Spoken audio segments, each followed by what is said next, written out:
आज हम पढ़ेंगे क्लास 3 में सब्जेक्ट मैथ। मैथ में पढ़ेंगे लेसन नंबर 18 ज्यामिति मतलब ज्योमेट्री।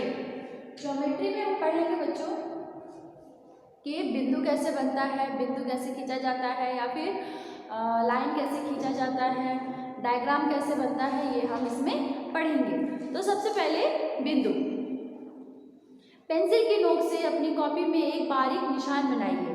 पेंसिल की नोक से अपने कॉपी में एक छोटा सा बारीक निशान बनाइए और पेंसिल को कागज से हटा लीजिए। क्या करना है? और पेंसिल से कागज से पेंसिल को हटा लेना है। कॉपी पे बने निशान बिंदु कहते हैं। ये जो हम अभी यहाँ चौक बनाया है ये बिंदु है। बिंदु को अंग्रेजी के किसी भी वर्णमाला से हम उसको नाम दे सकते हैं। जैसे जनरली हम ए देते हैं, ए बी सी डी, इस तरह से नाम देते हैं। ठीक है। अब इसकी विशेषताएं। बिंदु से स्थिति की अनुभूति होती है।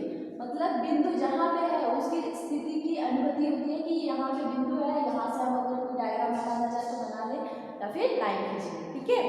उसके बाद है रेखाखंड। उसके बाद क्या पढ़ेंगे? रेखाखंड। अपनी कॉपी पर दो बिंदु P और Q लीजिए। अपनी कॉपी पे दो बिंदु P और Q पैमाने की सहायता से मतलब स्केल की सहायता से बिंदु P और Q को मिलाइए। बिंदु P और Q को हम मिला दिए। यहाँ देखिए खींच दिए है लाइन। इस प्रकार एक रेखाखंड प्राप्त होता है। यहाँ से P से Q तक एक रेखाखंड प्राप्त होता है। इस रेखाखंड को PQ कहते हैं। ठीक है। इसकी विशेषता है प्रत्येक रेखाखंड के दो अंतर बिंदु होते हैं। ये देखिए जो भी रेखा बनती है, किसी भी अगर रेखा हम खींच रहे हैं तो उसकी दो अंतर बिंदु मतलब स्टार्टिंग और एंडिंग की लाइन पे क्या रहेगा? पॉइंट रहेगा, बिंदु रहेगा। और प्रत्येक रेखाखंड की निश्चित लंबाई होती है।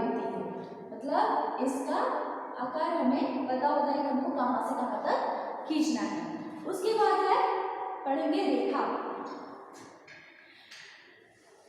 किसी रेखाखंड PQ को दोनों ओर बढ़ाने पर एक रेखा प्राप्त होती है।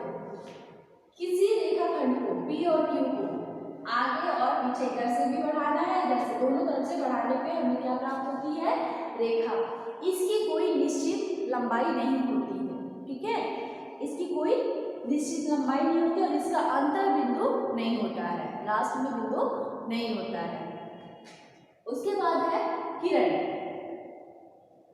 किसी रेखाखंड PQ को एक ओर बढ़ाने पर एक किरण प्राप्त होती है। किसी रेखाखंड P और Q को एक ओर बढ़ाने पे, यहाँ से देखिए हम बढ़ा दिए हैं, एक ओर बढ़ाने पे क्या प्राप्त होता है? किरण प्राप्त होती है। ठीक है। मतलब जैसे अगर कोई लाइट है, तो लाइट की रोशनी, लाइट एक बिंदु है और वहाँ से रोशनी निकल रही है। ठीक है। तो इसी तरह से ये एक बिंदु पे P बिंदु है, यहाँ से एक रेखा खींची हुई है, रेखाखंड है और रेखाखंड से एक तरफ से एक बिंदु से क्या हुआ है? एक लाइन आगे बढ़ रही है। तो इसे हम कहते हैं किरण। उसके बाद पढ़ेंगे बच्चों हम कि समतलीय आकृतियां। आकृति क्या होती है? ठीक है बच्चों। अब हम पढ़ेंगे समतलीय आकृति मतलब प्लेन फिगर्स। सबसे पहले देखेंगे त्रिभुज। ये है हमारा त्रिभुज। चित्र में बनी आकृति एक त्रिभुज है। त्रिभुज के 3 शीर्ष होते हैं। ये देखिए, एक शीर्ष, 2 शीर्ष और 3 शीर्ष। त्रिभुज की 3 भुजाएं होती हैं। त्रिभुज की 3 भुजाएं होती हैं, 1, 2 और 3। ठीक है। उसके बाद चतुर्भुज। चित्र में बनी आकृति एक चतुर्भुज है। ये देखिए ये चतुर्भुज है। चतुर्भुज के 4 शीर्ष होते हैं। इसके 4 शीर्ष होते हैं और इसकी 4 भुजाएं होती हैं। ठीक है। उसके बाद है आयत। ये चित्र में बनी आकृति ये क्या है? आयत है। इसकी भी 4 शीर्ष होते हैं और 4 भुजाएं होती हैं। आयत की आमने सामने की भुजाएं बराबर होती है। ये देखिए ऊपर और नीचे की भुजा एक बराबर है और दाएं बाएं की भुजा एक बराबर है। उसके बाद पढ़ेंगे वर्ग मतलब स्क्वायर। ये देखिए बच्चों, ये जो आकृति है ये वर्ग की है मतलब स्क्वायर की है। इसके भी 4 शीर्ष होते हैं और 4 भुजाएं होती हैं और चारों भुजाएं एक दूसरे के बराबर होती है मतलब चारों भुजाएं एक बराबर होती है। उसके बाद है वृत्त मतलब सर्कल। ये देखिए ये है सर्कल। सर्कल मतलब एक ऐसी आकृति जिसका केंद्र बिंदु होता है और जो रेखा होती है वो एकदम गोल होती है। ठीक है, तो वृत्त एक केंद्र होता है। वृत्त का कोई शीर्ष नहीं होता और इसकी कोई भुजा नहीं होती। वृत्त का कोई शीर्ष और भुजा नहीं होते हैं। उसके बाद पढ़ेंगे बच्चों ठोस आकृति मतलब सॉलिड फिगर्स। घनाभ। ये देखिए बच्चों, मतलब ठोस मतलब इसका सभी भाग हमको दिखेगा मतलब एक भरा हुआ बॉक्स। ठीक है, उसे कहते हैं ठोस। घनाभ में 6 तल 12 किनारे और 8 शीर्ष होते हैं। 6 तल 1 2 3 4 ऊपर का 5 और नीचे का 6वां और 12 किनारे 1 2 3 4 5 6 7 8 9 10 11 12। ठीक है, उसके बाद 8 शीर्ष 1 2 3 4 और उधर का 4। ठीक है, 8 शीर्ष होते हैं। घनाभ के प्रत्येक शीर्ष पर 3 किनारे मिलते हैं। हर शीर्ष पे क्या होता है 3 किनारे मिलते हैं। ये देखिए यहाँ से यहाँ और फिर उधर की लाइन आएगी। ठीक है, घनाभ के प्रत्येक किनारे पर 2 तल मिलते हैं और प्रत्येक किनारे पे 2 तल एक और उधर से दूसरा। उदाहरण संदूक तथा अलमारी, जैसे बक्सा हो गया, संदूक हो गया, अलमारी हो गया, ये उसका उदाहरण है घनाभ का। उसके बाद है घन मतलब क्यूब।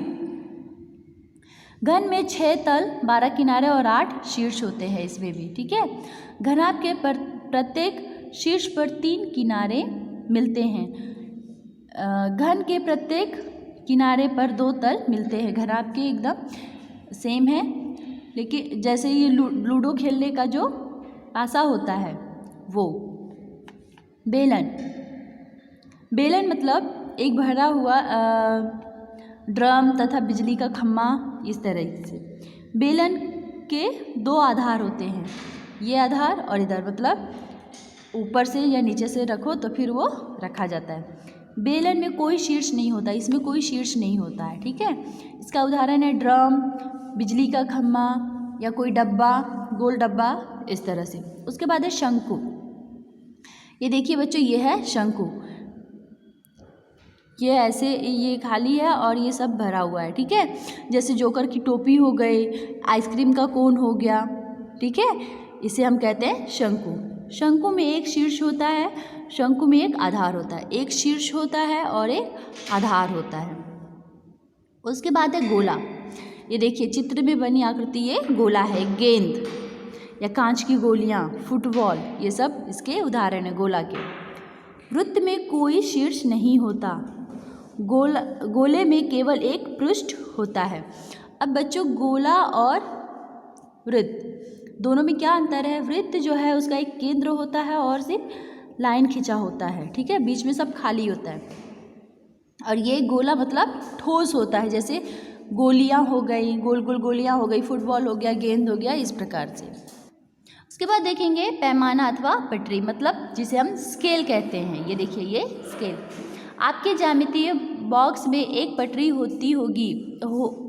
होगी जिसे पैमाना कहते हैं। यह पैमाना 15 बड़े भागों में बटा है, जिसमें से प्रत्येक भाग की लंबाई 1 सेमी है। प्रत्येक बड़ा भाग 10 छोटे भागों में बटा है, जिसमें से प्रत्येक भाग की लंबाई 1 मिमी है। ये देखिए, ये 15 भागों में बटा है, जिसे क्या कहते हैं? 1 सेंटीमीटर कहते हैं। और ये प्रत्येक 1 सेंटीमीटर के बीच में 1 सेमी है। ये देखिए, छोटी छोटी लाइनें दिख रही हैं। पैमाने की सहायता से दिए हुए रेखाखंड की लंबाई नापना। पैमाने को दिए हुए रेखाखंड ए बी पर इस प्रकार रखिए कि पैमाने पर अंकित शून्य बिंदु ए के ठीक ऊपर अथवा ठीक सामने आ जाए। पैमाने पर बिंदु बी की स्थिति पढ़िए। बिंदु बी की स्थिति ही दिए हुए रेखाखंड ए बी की लंबाई होगी। बच्चों, अगर हमें ए और बी एक रेखाखंड खींचना है तो हम क्या करते हैं, ऐसे बिंदु बना लेते हैं और यहाँ पे पैमाना रख के, स्केल रख के उस पर लाइन खींच देते हैं। ठीक है। दी हुई लंबाई का रेखाखंड खींचना। माना आपको 5 सेमी लंबाई एक रेखाखंड खींचना है। इसके लिए आप अपना पैमाना कागज पर सीधा रखकर बाएं हाथ की उंगलियों की सहायता से दृढ़तापूर्वक पकड़िए। इसके बाद सीधे हाथ में एक बारीक पेंसिल लेकर पैमाने पर अंकित शून्य के सामने एक बिंदु लगाइए। फिर पैमाने पर अंकित 5 सेमी के निशान के सामने एक बिंदु लगाइए। इन दोनों बिंदुओं को पैमाने की सहायता से मिलाइए। ध्यान रहे कि इस क्रिया को करते समय पैमाना नहीं हिलना चाहिए। ये देखिए, अगर 5 सेंटीमीटर है तो पैमाना लेंगे, यहाँ पे एक बिंदु बनाएंगे और उसके बाद 5 सेंटीमीटर पे, ठीक है, उसको लाइन खींच देना है। और ये लाइन खींचते समय हमें क्या करना है, स्केल हिलाना नहीं है। वृत्त खींचना। आपके ज्यामिति बॉक्स में एक नोक वाला पर एक प्रकार होगा। वृत्त खींचने के लिए आप अपनी पेंसिल को बारीक छीलकर प्रकार में इस प्रकार लगाइए कि प्रकार की नोक और पेंसिल की नोक एक सीधे में रहे। इसके बाद प्रकार को चौड़ाकर कागज पर इस प्रकार रखिए कि प्रकार की नोक स्थिर रहे और प्रकार के पेंसिल वाले भाग को घुमाइए। इस प्रकार आपको एक वृत्त प्राप्त होगा। जैसे प्रकार है और पेंसिल है, ऐसे एक बिंदु रखिए, उस प्रकार की नोक को रखिए और पेंसिल की नोक को ऐसे ऐसे घुमा दीजिए, एक वृत्त तैयार हो जाएगा।